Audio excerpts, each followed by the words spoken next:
All right, let's get right into it. What if I told you that the story you learned about the East India Company, the one about polite merchants trading spices, what if I told you that's all just a cover story for something much, much darker?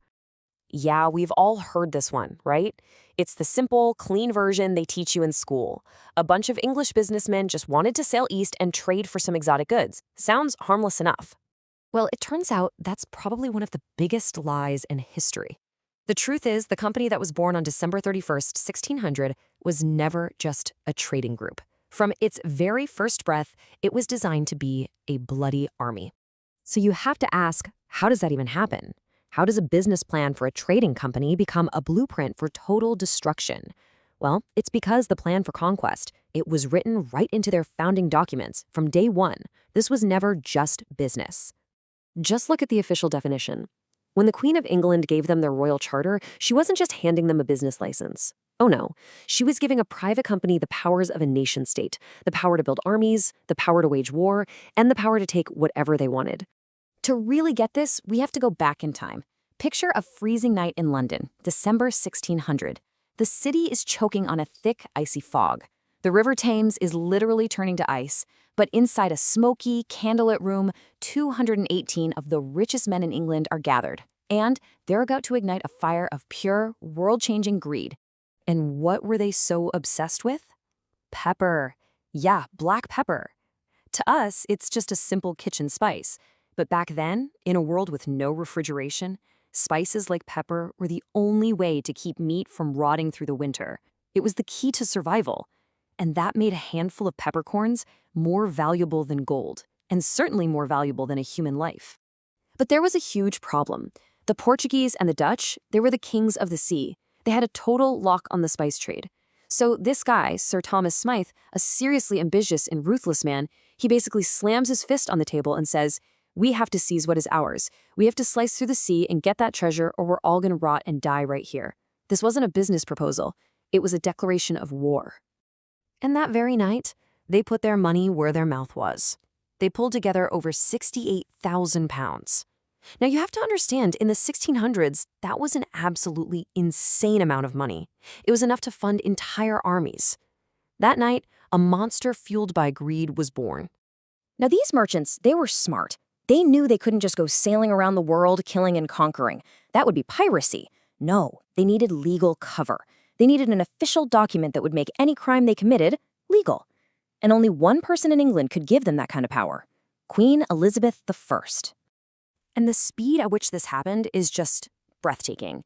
Think about it. 1 minute they're having a secret meeting, and just a few weeks later, on the very last day of the century, December 31st, 1600, the Queen signs the Royal Charter. A secret plot had become an officially sanctioned global mission. But what was actually hidden inside this official piece of paper?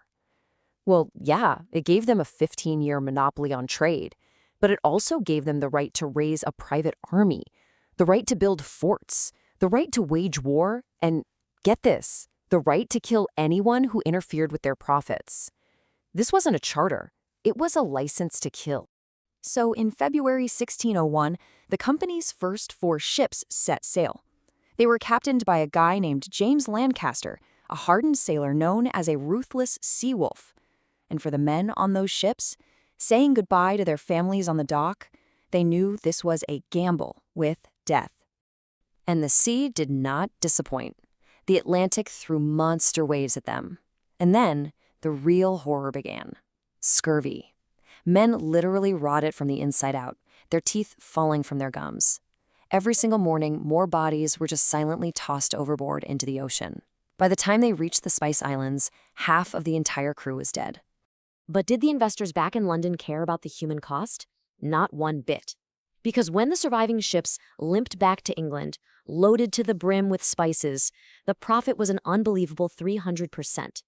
Their first bloody gamble had paid off big time, and now they had a real taste for blood. There was just one problem. In the Spice Islands of Indonesia, they ran headfirst into a rival that was richer, stronger, and somehow even more ruthless than they were: the Dutch East India Company. And suddenly, the sweet smell of cloves and nutmeg was replaced by the stench of gunpowder and blood.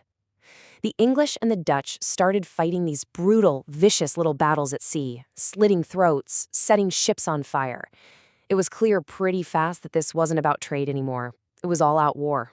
The English merchants, sitting in their cold offices back in London, they looked at the maps, they looked at the numbers, and they faced a hard truth. They couldn't beat the Dutch in a straight-up fight.